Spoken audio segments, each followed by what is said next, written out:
First of all, I would like to thank you for taking your time of your day to come into the speech. And I want to talk about a problem that's been going on in our society lately, and that is texting and driving.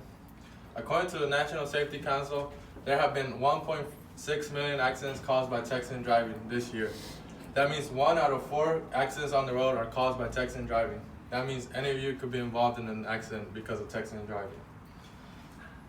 States like Texas have made texting and driving illegal. The only problem is that the law is so concurred to one thing. So texting and driving in Texas mean that you cannot send or read or type a message while you're driving. And that's the only thing that the law prohibits.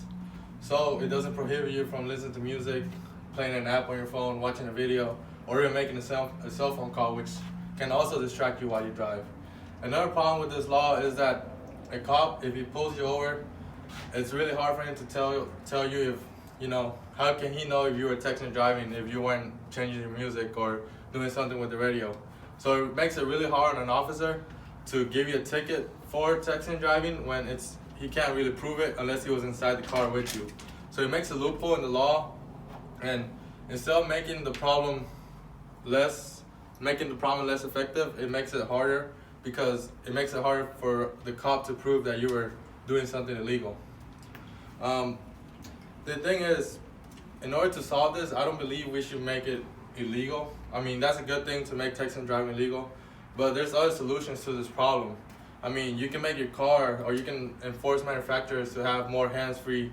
So like Apple Play, like I know when you get in your car nowadays, you can connect your phone to Apple Pay and it can read your messages to you, or you can send a message by using Siri. So we have more cars that had this kind of hands-free access.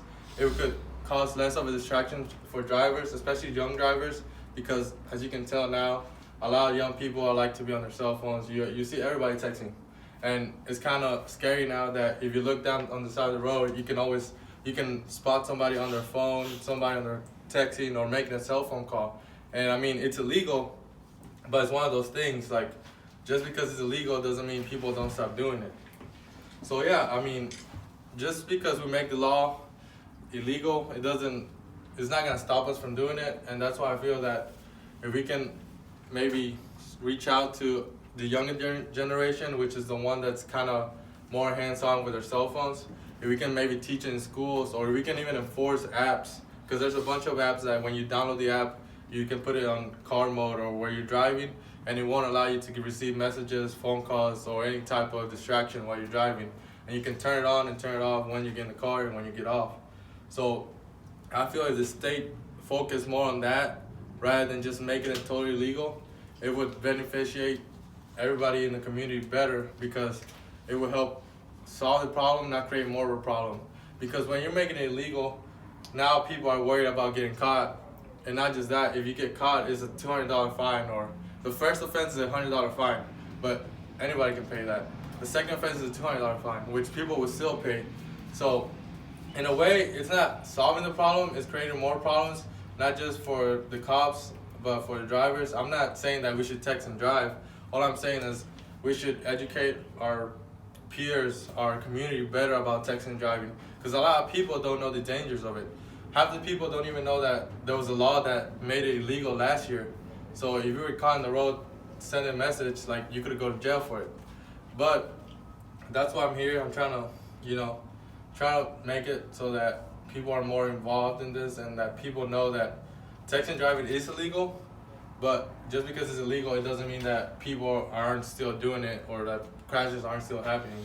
So I know us as a community, especially the younger side that uses their cell phones every day, we try to always interact, and I feel like we can use that to interact, to teach each other how to not be on our cell phones, by creating apps, by using smarter cars, Because at the end of the day, people will break the law. I mean, people still drink and drive.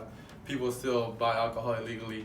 So if we can reach out and inform ourselves, I feel that makes a bigger impact in the community than just than just making it illegal, just saying, oh, you can't do this. Because half the time when you tell somebody that you can't do it, it makes them want to do even more. And I'm not saying that's the correct thing. I'm not saying here that, oh, you should be texting and driving, because you shouldn't. A lot of people die from it, and it's something serious, but a lot of people, especially our age, take it for granted. You know, it's like people are like, oh, I can text and drive, I can multitask. When you're at it, it's really dangerous. So all I gotta say is, don't text and drive. If you can download an app, you can use your cell phone. I mean, you can use your car. There's apps on your car. So that's pretty much what I gotta say. Like, don't be distracted on the road. And there's a law for it that makes it legal, but it doesn't always mean that it's gonna happen.